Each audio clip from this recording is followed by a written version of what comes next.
The True Story of the Three Little Pigs by A. Wolf, as told to Jon Scieszka, illustrated by Lane Smith.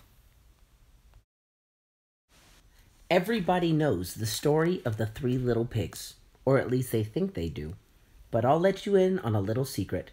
Nobody knows the real story because nobody has ever heard my side of the story.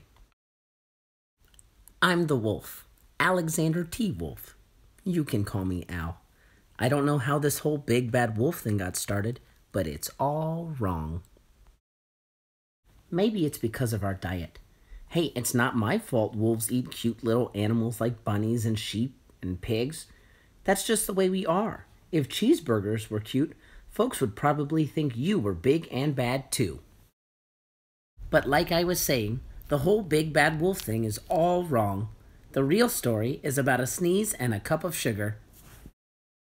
This is the real story.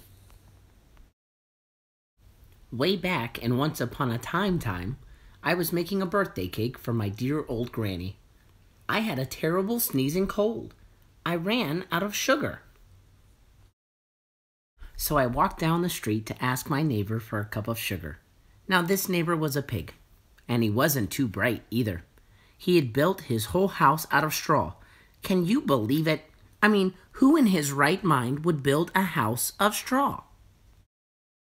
So of course, the minute I knocked on the door, it fell right in. I didn't want to just walk into someone else's house, so I called, Little pig, are you in? No answer. I was just about to go home without the cup of sugar for my dear old granny's birthday cake. That's when my nose started to itch. I felt a sneeze coming on. Well, I huffed and I snuffed. And I sneezed a great sneeze. And you know what? That whole darn straw house fell down. And right in the middle of the pile of straw was the first little pig, dead as a doornail. He had been home the whole time. It seemed like a shame to leave a perfectly good ham dinner lying there in the straw. So I ate it up. Think of it as a big cheeseburger just lying there. I was feeling a little better, but I still didn't have my cup of sugar. So I went to the next neighbor's house. This neighbor was the first little pig's brother. He was a little smarter, but not much. He had built his house of sticks. I rang the bell on the stick house. Nobody answered. I called, Mr. Pig, are you in? He yelled back, Go away, wolf. You can't come in. I'm shaving the hairs on my chinny chin. I had just grabbed the doorknob when I felt another sneeze coming on. I huffed and I snuffed and I tried to cover my mouth, but I sneezed a great sneeze. Achoo! And you're not going to believe it, but this guy's house fell down just like his brother's. When the dust cleared, there was the second little pig, dead as a doornail, wolf's honor. Now you know food will spoil if you leave it out in the open. So I did the only thing there was to do. I had dinner again. Think of it as a second helping. I was getting awfully full, but my cold was feeling a little better. And I still didn't have that cup of sugar for my dear old granny's birthday cake. So I went to the next house. This guy was the first and second little pig's brother.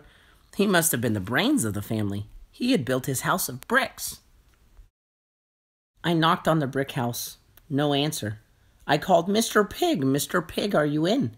And do you know what that rude little porker answered? Get out of here, wolf. Don't bother me again. Talk about impolite. He probably had a whole sack full of sugar, and you wouldn't give me even one little cup for my dear, sweet old granny's birthday cake. What a pig. I was just about to go home and maybe make a nice birthday card instead of a cake. When I felt my cold coming on, I huffed, and I snuffed, and I sneezed once again. Achoo!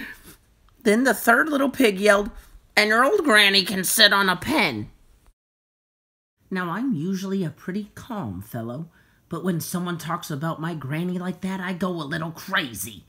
When the cops drove up, of course I was trying to break down this pig's door. And the whole time I was huffing and puffing and sneezing and making a real scene. Rest, as they say, is history. The news reporters found out about the 2 pigs I had for dinner.